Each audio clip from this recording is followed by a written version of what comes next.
There's no feeling more intense than starting over. If you deleted your homework the day before it was due, as I have, or if you left your wallet at home and you have to go back after spending an hour in the commute. If you won some money at the casino and then put all your winnings on red but it came up black. If you got your best shirt dry cleaned before a wedding and then immediately dropped food on it. If you won an argument with a friend and then later discovered that they just returned to their original view. Starting over is harder than starting up. If you're not ready for that, like if you've already had a bad day, then what you're about to go through might be too much. Feel free to go away and come back. I'll be here. Alright, thanks for coming with me on this trip. I'll understand if you have to take a break at any point. Just find a safe place to stop and quit the game. And don't worry, I'll save your progress, always, even your mistakes. This game is a homage to a free game that came out in 2002 titled Sexy Hiking. The author of that game was Jazuo, a mysterious Czech designer who was known at the time as the father of B games. And B games are rough assemblages of found objects. Designers slap them together very quickly and freely, and they're often too rough and unfriendly to gain much of a following. They're built more for the joy of building them than as polished products.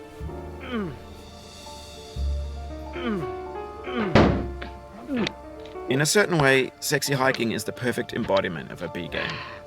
It's built almost entirely out of found and recycled parts, and it's one of the most unusual and unfriendly games of its time.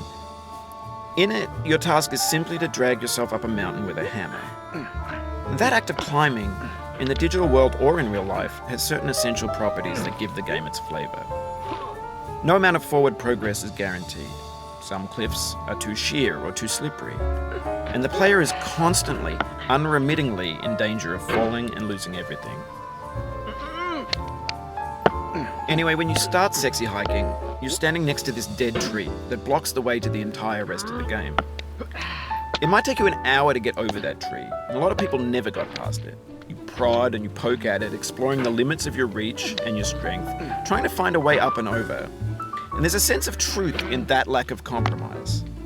Most obstacles in video game worlds are fake. You can be completely confident in your ability to get through them once you have the correct method or the correct equipment or just by spending enough time. In that sense, every pixelated obstacle in Sexy Hiking is real. Oh, you just lost a lot of progress. That's a deep frustration, a real punch in the gut.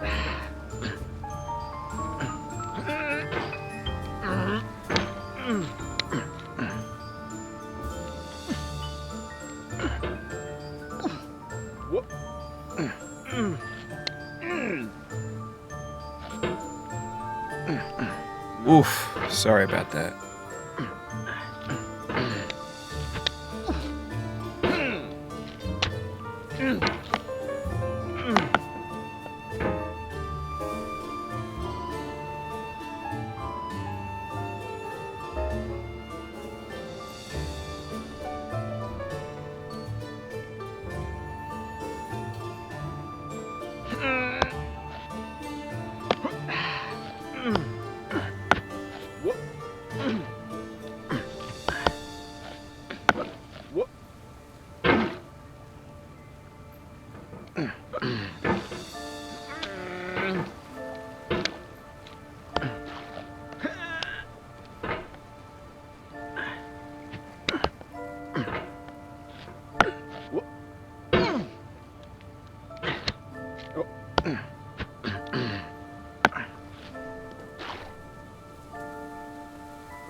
Oh, it happened again.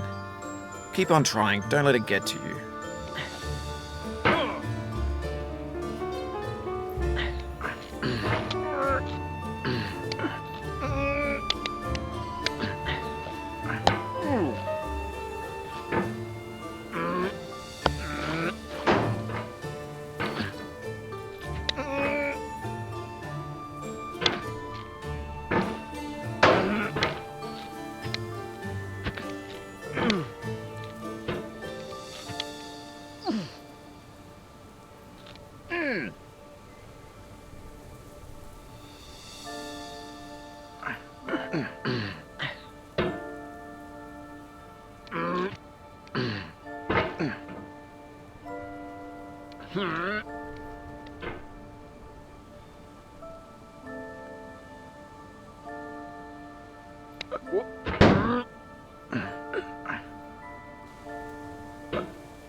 The obstacles in sexy hiking are unyielding, and that makes the game uniquely frustrating. But I'm not sure Jazuo intended to make a frustrating game. The frustration is just essential to the act of climbing, and it's authentic to the process of building a game about climbing. A funny thing happened to me as I was building this mountain. I'd have an idea for a new obstacle, and I'd build it, test it, and it would usually turn out to be unreasonably hard. But I couldn't bring myself to make it easier. It already felt like my inability to get past a new obstacle was my fault as a player rather than as a builder. Imaginary mountains build themselves from our efforts to climb them, and it's our repeated attempts to reach the summit that turns those mountains into something real.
When you're building a video game world, you're building with ideas. And that can be like working with quickset cement. You mold your ideas into a certain shape that can be played with. And in the process of playing with them, they begin to harden and set until they're immutable, like rock. And at that point, you can't change the world. Not without breaking it into pieces and starting fresh with new ideas.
You've done this part before. You know it's possible. Just do what you did the first time.